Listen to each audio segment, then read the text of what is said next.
It's Jason Hahn. Bendy, Dead Bendy, Dark Revival, Dead Bendy, and Dark Revival. We're on a train. I'm gonna stand.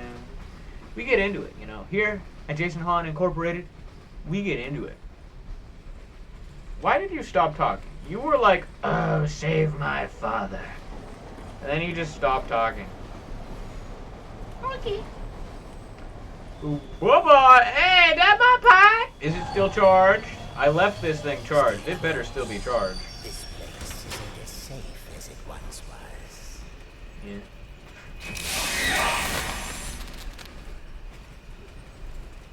Hi there. It is indeed still charged, which I appreciate. I'm over here. Going this way. You down. Why? Why would you let me come this way if there was nothing to have? Why?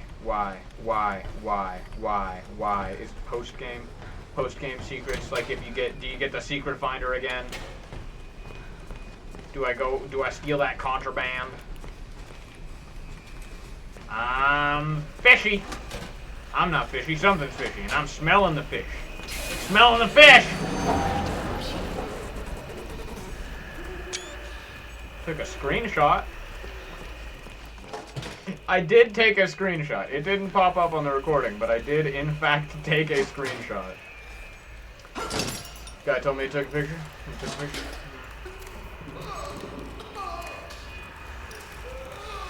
I'll leave that to that. You know, what you do in your personal time, that's your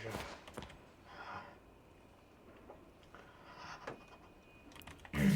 Old Track 77 is a quiet place these days. Ever since that terrible crash a few years back, people don't like to hang around. Too many strange things keep happening on this platform. Last week, one of the railmen told me they had reports of some train going through that wasn't on the schedule. There were figures standing in the cars, staring through the windows, but it never stopped to let no one off. Just kept on going straight through.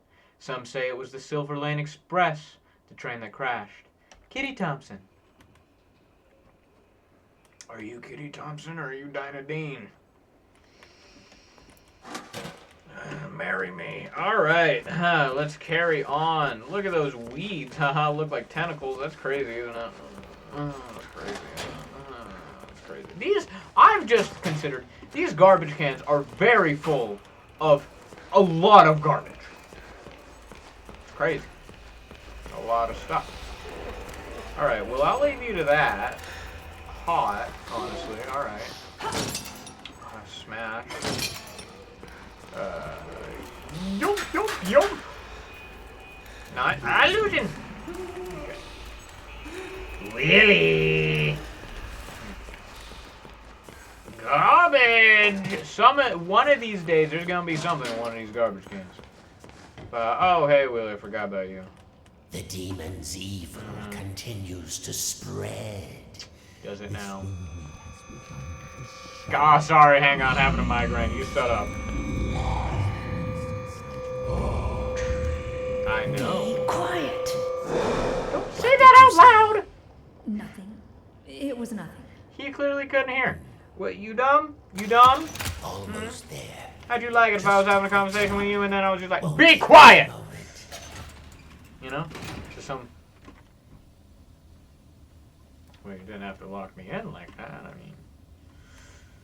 Checkpoint, more colors. I like colors. I enjoy seeing the colors. Subject will stand in the designated location. Will I now? Would you like a lozenge or something? You sound a little green around the gills. The subject I don't know. will submit all weapons for further screening. Disarm now. Well, do you want disarm or disarm? Okay, yeah.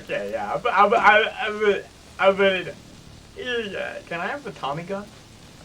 Can I take it? Yeah, you really had to push that one out, didn't you? Kind of ran out of breath mid-sentence. The subject is He's even worse than a Dalek, you know? Okay. Can I take that? Can I take that? I want a frying pan. Can I have an electrically charged frying pan as my main weapon, please? I want the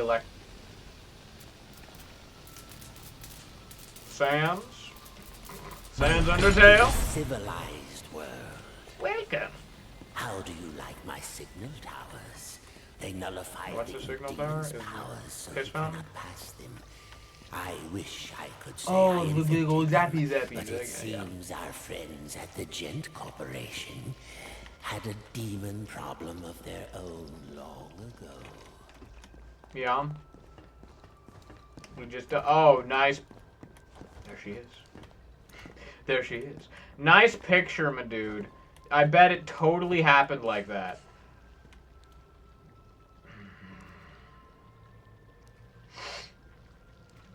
Am I supposed to talk to you? I'm good. I don't wanna. This is fine with me, thank you very much. Took another screenshot right there. Took another screenshot right there. Gonna just take a screenshot. I should take more screenshots and use them for thumbnails. And now, my dear, Thumbnail! Thumbnail's gonna be a picture of her! I have a lot Maybe a to picture of prepare. her. We'll talk later. I promise.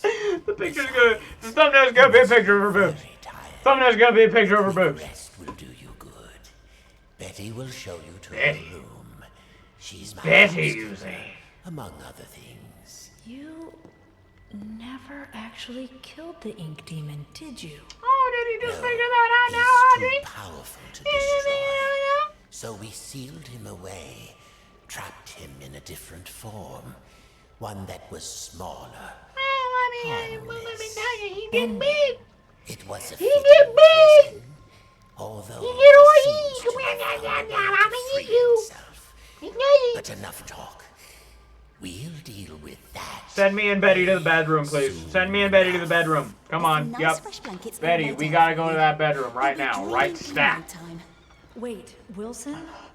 Yeah. One more thing. If you needed my help, why didn't you just ask? Would you have believed me? I still don't believe you. Come Betty, on, how's your it darling. going? This way now. Yeah. Nice back. You want me to go first? Not noticing a ring on any of those. I am noticing some real claws. Some real... I'm not gonna look at your hands anymore. You're here at last. Uh-huh. It's so exciting finally having you with us. Now, Come along to now. give you some bearings, we're currently standing in the... Take your time, ma'am. Wilson's laboratory is downstairs. And then there's the North Wing.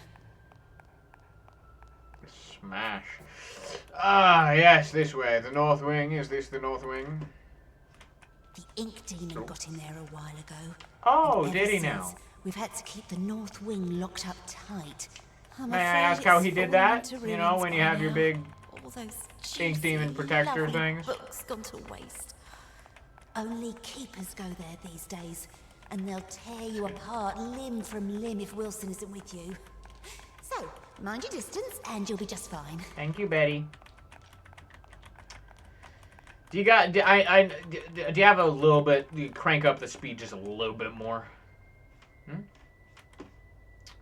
Don't worry, Betty. I'll do it. I'll go. It's Does not your very hair often I move? have guests to look after, especially one I can actually talk to. Your hair moves. Almost everyone here either can't speak or they're completely mad. Your hair jiggles. I thought you had a mask on. You got a mask that jiggles? You got one of them? It Alright, looks like a here stone we are. mask. Let's But crawl maybe I've in just the been playing house. too much Elden Ring. You should see where I sleep. Ugh. You can sleep here with But me. this room, oh, Sleep here with me. just perfect. You can sleep here with I me. saw to every Why is your face detail. wet? Bed is clean. The bathroom is on the left. Sorry about the stains. I did try my best to get them out.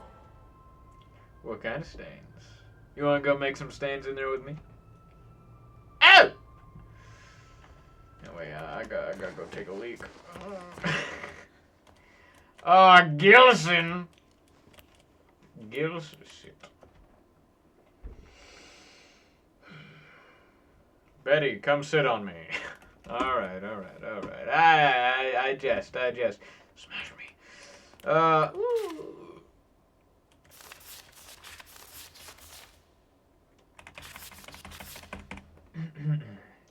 The Mug and the Maiden, Volume 1, by Sir Wilton Moore. Chapter 1, The Dangerous Forest. Once upon a time, in a faraway land, there lived a mug of cheese. But it was not an ordinary mug of cheese, as you would find in any home or kitchen of the age. No, this mug of cheese was a distant descendant of one of the 3 grand flagon kings, the same kings who had charged on horseback to defend their capital city during the unforgettable conquests of the previous century. To which of these flagon kings he hailed from, the mug was unsure, but still there was honor and courage in his heart.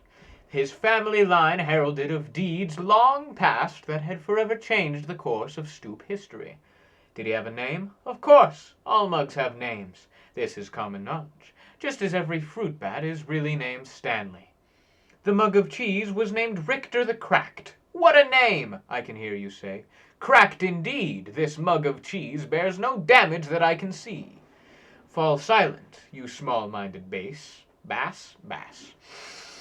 For therein lies our intriguing story. Let's begin at the beginning. It was a hot winter day in the forest, one of those days where everything is dull brown.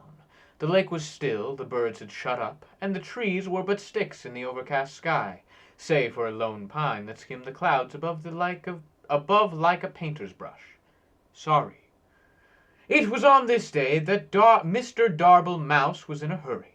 He had just been named as Vermin of the Year by the society brethren that lived under the old church, and it was customary that the honoree bring the fine port wine cheese to the ceremony. There were only hours to locate some of the precious cuisine. Fortunately, Mr. Darble Mouse knew exactly where to find it, the dark cellar below the governor's castle. But unfortunately, as he approached the loose plank of wood in the old wall, he failed to realize that the heavy rains that had come during the night had passed moisture into the plank, making it heavier than usual. Thus, when he pushed the plank with all his might, it lifted just enough to push his body only halfway through, but his strength just couldn't contend with the weight of the plank, and his arms failed. The plank snapped back down, crushing him flat. After all, this story is not about Mr. Darble Mouse. Or had you forgotten the mug of cheese already? I can see how you might connect the two. Mr. Darble Mouse was, after all, looking for cheese, and we were talking about a mug of cheese just before. Sadly, I must inform you that there is no relation yet. I'm sorry. I also have to swallow. There is so much spit in my mouth right now. There is no relation between Richter the Cracked and the rodent who is now nothing more but smushed guts inside the wall. Except that there is, for it was the death of Mr. Darble Mouse that started all the trouble. You see, when things die, they tend to smell, and that's just what Mr. Darble Mouse did. But that's not all. His body, pinned between the outside and inside of the wood wall, had made a perfect passage for the hot winter wind. The wind, therefore, carried the stench of his decaying mouse carcass deeper into the governor's home. Like a snaking, twisting wisp of terror, the smell settled into the little tavern near the courtyard of the castle. Here soldiers would spend many long hours when there was no bloodlust to soothe with battle. Strong ales and red meats filled the menu from back to front at this rustic, medieval, greasy spoon. Mostly the customers came to look upon the barmaiden, Maxine, who was actually named Rita. Rita was by far the best-looking creature in all the governor's county. There was a beautiful deer woman just over the hill, but no one knew that. By day, Rita scrubbed her tavern so clean you could eat off it, which was fortunate, as it was a place you indeed would be eating, since it was a tavern. By night, she served her customers with charm, grace, but mostly with drinks. Did I mention that Rita was married? Well, I am mentioning it now. Rita was married. Her husband's name was James. He didn't do much, until he died. The smell of Mr. Darble Mouse knocked him flat, and that, my friends, was that. Oh dear, this story has barely begun, and we've already killed 2 major characters. Needless to say, Rita was deeply distressed by the whole thing, but 20 or so minutes later, she realized she couldn't mourn forever and went to buy some cheese. Ah, yes, don't worry, dear reader. This time, the mention of cheese will probably guide us to meeting our focal hero of the tale. Also, this is a good time to start a new chapter. Chapter 2. A new chapter. Rita entered the cheese shop with her guns blazing. I am speaking metaphorically, of course, by which I mean she entered the cheese shop quite determined to buy some cheese. This was because just the night before, as her husband James was taking note of a weird smell in the room, she had invented a delicious new concoction, a cheddar cider. It was sure to be a hit with her patrons. After all, the governor's county only had two exports, cheese and grapes, and she couldn't possibly make a drink from a grape. But back at the cheese shop scene, Rita knocked on the counter loudly with her fist, causing the nearby cat to do absolutely nothing, as cats do. From behind the wall, she heard a stir as someone was crashing through piles of cheese to make their way toward her. Emerging gloriously from torn yellow curtains, an old man came into view. He was giant in stature, with a long, long gray beard. Bobbing along and stuck within his beard were all manner of cheese crumbs and wedges wrapped tightly within his hairs. But yet he held even more cheese on ropes pulled across his chest, with loops of provolone linked like sausages over one shoulder. His eyes were big, and his ears were bigger still. A smile of kindness erupted from his face as he locked eyes with Rita. My, the Kurds are kind to me this hour. Hello and welcome, he bellowed. Rita bowed low and promptly began to cry. The shop owner looked at her, perplexed. What did I say wrong? The barmaiden sniffed and snooted and finally answered. Forgive me, for my husband has just died and I'm out of Swiss. I am going to pause now in the story to ask myself why Mr. Darblemouse went to the cellar in the governor's house for cheese if there was a cheese shop nearby. I think it's best that we overlook this glaring problem in the plot, don't you? Now back to the story at hand. Rita had purchased a large amount of cheese from the shop owner. She bought cheese wheels and cheese melts and cheese slices. She bought cheese whistles and cheese bread.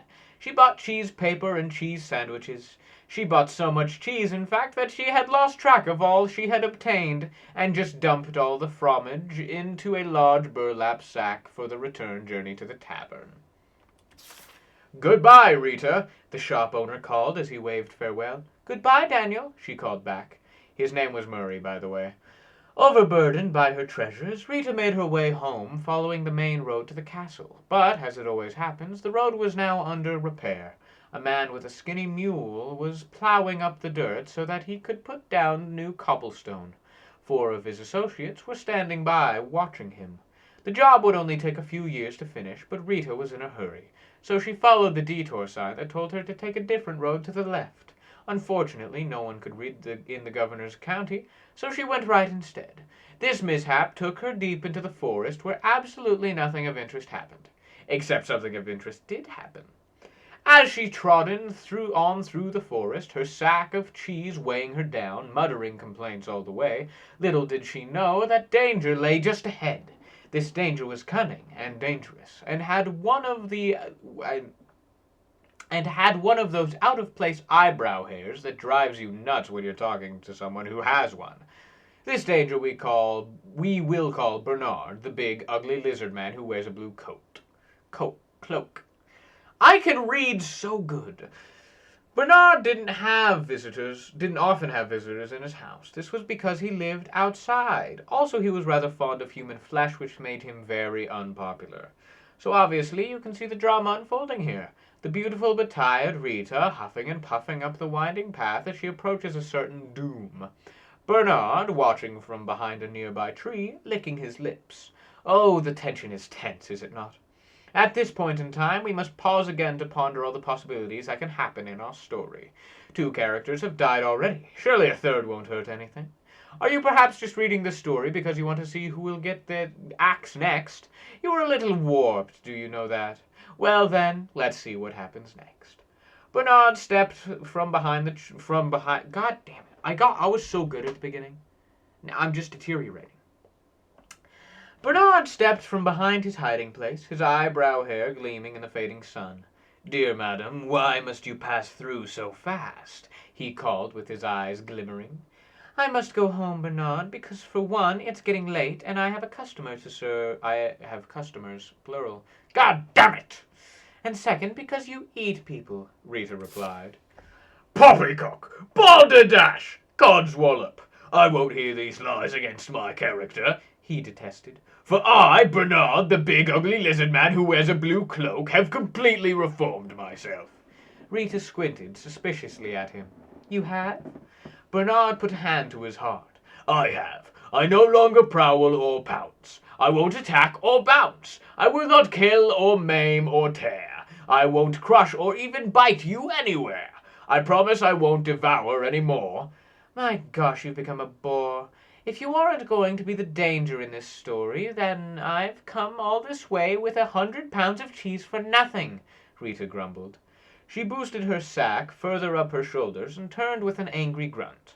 But Bernard waved after her in a panic. Wait, it's all a ruse. I intended to eat you, dear woman. I swear it, he cried.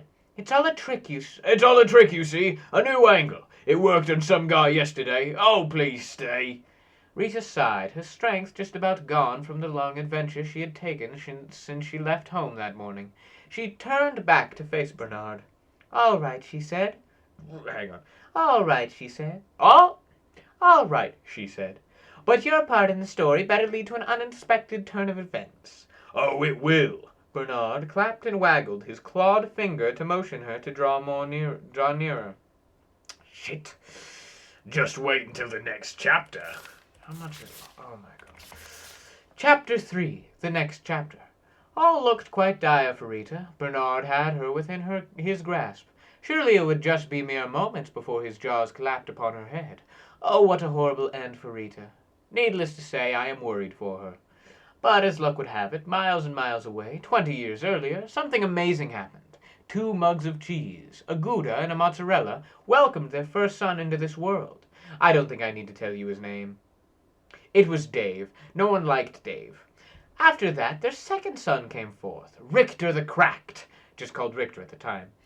Richter spent his early life stealing cowbells and putting them on skunks. This way, people always knew when danger was nearby.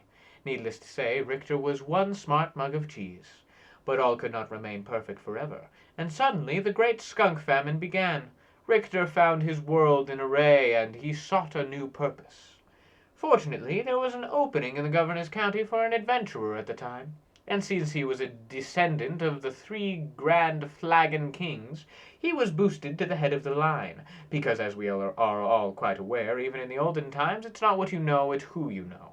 Thus the adventures of Richter began.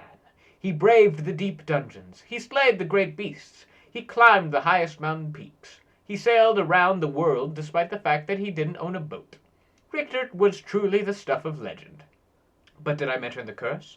Yes, fair readers, there is a curse. A fiendish and terrible curse. One morning, while Richter was in the governor's county, he came upon a witch named Witch. This witch had just pulled a pound cake from her oven, where she then proceeded to start ingesting it, right there on the front walk of her home. At once, Richter knew this creature was pure evil, eating cake this early in the morning, and without ice cream. This was truly a fiend that needed to be vanquished. Richter jumped her fence and pulled his sword. Would you like some pound cake? The witch offered. It looked quite delicious. Richter would not let himself be seduced into early morning cake, so he approached closer with his weapon at her throat. The witch began to sweat with a mouthful of crumbs. I also make a mean scone if you want to wait. Shit. Now, no gentleman or gentle mug could refuse a good scone, so Richter withdrew his sword and patiently waited for the witch to create these new buttery pastries. But what he didn't know was that the witch accidentally had bumped her table and added within the mixture a vial of cursed liquid. See, I told you there was a curse. You were fair warned. The moment Richter ate of the scones, he fell into a deep sleep. The witch, baffled, finished her cake and proceeded to get a civil service job in a nearby town. As the years rolled by, all that remained of the witch's house was carried off by elves, and her garden became overgrown. This left only Richter asleep in the forest, with no end to his dreaming in sight. But the story, thankfully, does not end here. For, as luck would have it, a giant man covered in cheese, with big eyes and big ears, wandered past the sleeping mug. In case you've forgotten, this was the cheese shop owner, Murray, sometimes called Bill. Unable to resist cheese of any kind, even a mug of the stuff, Murray took Richter to his shop and set him on a shelf. Here Richter sat for many years until this very fateful day. You see, in Rita's haste to gather up all the cheese she had purchased, She had swept a few things that did not belong to her into the sack as well. These items included the cat on the counter, a personalized pen, Murray's cash box — I think she'll be hearing about this one eventually — and last but not least, Richter himself, still deeply asleep. So now that our two stories have come together, let's discover what happened next to Rita and Richter in the climax chapter. Chapter 4, the climax chapter. It was the same hot winter day in the forest, and Mrs. Darblemouse was finally starting to get concerned. Just down the road, Rita was being drawn toward an almost certainly bloody and horrific end to her life. Bernard was just moments from taking her within his lizard jaws, and mere hours from trimming his eyebrows. Rita stood her ground. She was no damsel in distress, but simply a person who was pretty darn tired by this point. She pulled the burlap sack of cheese from her body and swung it hard with every last bit of strength she had left in her. An ear-shattering crack broke through the silent trees as the bag made contact with Bernard's shocked face. His teeth flew in all directions, falling like pebbles to the ground. His eyeballs dislodged and rolled into a nearby stream. His jawbone turned completely around and planted itself on the back of his head. Bernard ran screaming into the woods, never to be seen again this week. His cries faded, and the forest once again fell soft and quiet. A cow walked by. Rita, still standing with her sack outstretched in her arms, stood wide at what had just happened. Surely no cheese in her bag was hard enough for all that kind of impact. As she placed her burlap sack upon the dirt and peeled it open, she was amazed to find Richter, the mug of cheese, inside and looking quite dazed. He had awakened, and the curse was finally lifted. Somewhere behind a desk, the witch looked up and nodded with a smile. But oh, dear reader, look! Look what was now upon his mug body! A giant and elegant crack! The very mark of a warrior! His hero's journey was finally complete. Richter the Cracked had emerged. Yes, it is true that Richter really didn't do anything important in the attack on Bernard. Just by Richter being where he was at the perfect time, he had saved Rita. The fates were with them. Richter and Rita talked and laughed and ate cheese until the sun went down. Finally, they packed up their picnic and headed back to the tavern, where they were met with cheers of excitement. This is mostly because the guys had found out that Rita was now single. As the night wore on into the early morning of the hours, the tavern remained alive in the castle courtyard with singing and dancing and cheddar cider. Oh, what a celebration! But like all parties of such proportion, eventually everyone sobers up and you have to go home. Before long it was dawn. The sun began to rise steadily in the west, marking a fresh adventure on the horizon.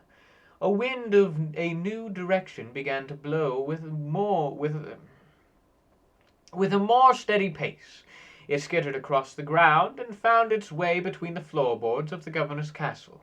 Here, against all odds, it found the barely remaining body of Mr. Darblemouse. The wind carried the stench far beyond the borders of the castle, over the mountains, and deep within a dark cave where Evil slept. "What the heck is that smell?" said Evil, awakening with hellfire burning behind his eyes. Eventually, news of this great evil spread from town to town until it reached the ears of Richter the Cracked. He polished his sword and gathered some crumbs of bread to store in his mug. Wearing his best expression of courage, Richter once again set off to conquer the day. His story was not yet over. But for now, dear reader, we return to our lives.